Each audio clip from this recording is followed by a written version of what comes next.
Goliath. Lorsque vous lisez cette histoire de David et Goliath, vous allez constater que David a pris une pierre et ensuite il a lancé et Goliath est tombé. Mais en réalité, c'est avant que David ne lance la pierre, Goliath était déjà vaincu. Amen. Je vais vous expliquer cela. Regardons ce texte. 1 Samuel chapitre 17. Lisons à partir du verset 43. Ici, le combat entre David et Goliath n'était pas seulement un combat physique, c'était d'abord un combat spirituel. Le combat physique a été transformé à un combat spirituel et il a fallu quelqu'un qui est grand en esprit pour répondre à ce combat. Alléluia. Amen. Le combat physique qu'il y avait entre David et Goliath, Goliath a pris ce combat physique et l'a transformé en un combat spirituel. Et il a fallu un homme grand en esprit, même plus grand que Goliath en esprit, pour vaincre Goliath face à ce combat. Parce que Goliath n'est pas seulement l'homme physique, Goliath était un homme qui traite avec les entités spirituelles. Et il fallait un homme qui a aussi une capacité spirituelle pour vaincre Goliath. Regarde ce qu'il dit. Regarde le texte maintenant. Au verset 43, il le texte. Le Philistin dit à David, Le Philistin dit à David, regarde, il prend maintenant le combat pour amener ça dans le spirituel. suis-je un chien pour que tu viennes à moi avec des bâtons? Pour que tu viennes à moi avec des bâtons. Et après l'avoir maudit par ses dieux, Il a fait quoi? il a maudit par ses dieux. Il a fait quoi? Il a maudit par ses dieux. Quelqu'un qui te maudit par ses dieux, est-ce qu'à ce moment-là, il est en train de te faire un combat physique? Non. Il est d'abord en train de te faire un combat spirituel. Amen. Il maudissait David par les autels philistins. Ce qu'on appelle les dieux. Cet homme s'est tenu d'abord et il s'appuyait d'abord sur l'autel pour frapper d'abord David avant de rentrer en combat avec David.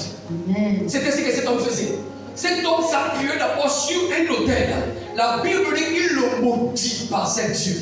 Quand on dit on maudit quelqu'un par ses dieux, à partir de là, nous avons mis quelqu'un devant contre toi. Et il a mis ses dieux devant contre David. Mais David ne va pas se laisser faire. David aussi ne va pas se laisser apporter. Lui aussi va rentrer dans le combat spirituel.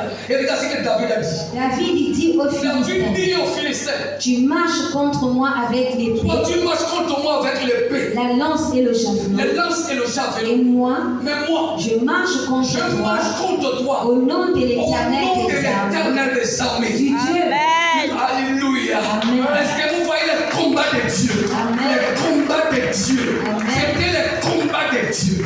Du Dieu de l'armée Du d'Israël Dieu de l'armée d'Israël. que tu as insulté. Que tu as insulté.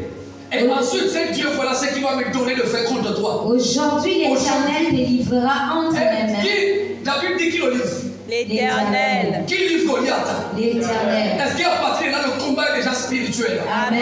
Le combat était déjà spirituel, c'était plus un combat physique. Et face à ce combat, si Saül venait, ou bien les autres venaient, tous devaient mourir. Pourquoi ils devaient mourir? Parce que Goliath n'était pas venu seulement par l'arme qu'il portait, mais Goliath était venu au nom des esprits méchants. Amen. Et quand il invoque, qu'il maudissait Dieu par maudissait David par ses dieux, c'est pour mettre ces dieux-là, ces esprits-là, en mouvement contre la personne de David. Amen. Et si c'est David me fait, il n'y avait pas quelque chose de plus grand que ces dieux, cet homme devait terrasser David. Amen. Parce que même Saül a dit à David, tu ne peux pas l'affronter. Cet homme-là, il est dangereux depuis sa jeunesse. Jusqu'à ce jour-là, il n'a jamais été vaincu. Pourquoi on ne le vainc pas? Parce que cet homme s'était mis sur le terre pour combattre. Amen. Mais le rêve qu'il a fait, c'est de tomber sur un gamin dans le corps, mais géant dans l'esprit. Amen. Oh, tu n'as pas trompé. Amen. Le rêve que Goliath a fait, c'est tomber sur un gamin dans le corps, mais qui est grand en esprit. Vous savez, un père qui a 8 enfants, 8, Eliab, grand état, mais même quand Samuel a vu Eliab, quand Dieu lui va poindre l'un des enfants d'Israël, quand Samuel entre, c'est tellement loin de l'Éternel. Et là, Dieu, mon ami, arrête ça.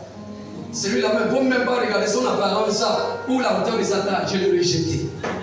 L'homme regarde à ce qui frappe les yeux. Mais moi, Dieu, je regarde le cœur. Et quand Dieu a regardé le cœur de cet homme, il voit un petit cœur, le cœur d'un enfant. Et Dieu dit non, je l'ai rejeté. je viens de rejeter un enfant. Je ne rejette pas un enfant pour venir encore prendre un enfant. Je viens de rejeter un enfant qui est sur le trône. Là, je cherche un grand pour pouvoir accomplir mes désirs et ma volonté. Mais quand Dieu regardait le cœur d'Élia, qui était le premier fils d'Isaïe, Dieu voit que celui-là, il a un petit cœur. Et je regarde le cœur. Le cœur qui est là, ce n'est pas le cœur que je cherche. Ça, ce n'est pas un grand cœur. Ça, c'est un cœur qui est dur. Un cœur endurci. Ça, c'est un cœur orgueilleux. Ça, c'est un cœur d'enfant, le petit enfant. Parce que l'orgueil, c'est toucher les enfants. Mais l'humilité, c'est toucher les grands. Amen. En esprit, c'est comme ça que ça se passe. Et quand on le regarde, il faut aller, c'est moi. On est là, je l'ai jeté. On dit, Esaïe fit passer ses 6 fils devant Samuel. Samuel dit, c'est là tous tes fils. Quand j'ai lu ce texte, j'ai dit, attends, pourquoi Samuel me poser des questions comme ça? Parce qu'il est étonné de voir que tu as déjà présenté 5 fils devant moi. Je ne vois rien. Il ne fait pas quoi? Il ne voit rien. C'est là tous tes fils. C'est comme un échec familial. Comment Dieu n'a pas pu trouver quelqu'un parmi tous les 7 fils que Dieu a présentés? Et il dit, c'est là tous tes fils.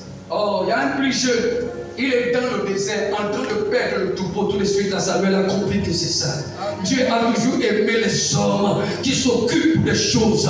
Dieu a toujours aimé les hommes qui sont fiables. Dieu a toujours aimé les hommes qui sont travailleuses. Dieu a toujours aimé les hommes qui s'engagent. Dieu a toujours aimé les hommes responsables. Amen. Comment se fait-il que un plus petit enfant, des fils de 8, c'est lui qui pète le troupeau dans le désert? On n'a même pas peur que le lion peut le dévorer.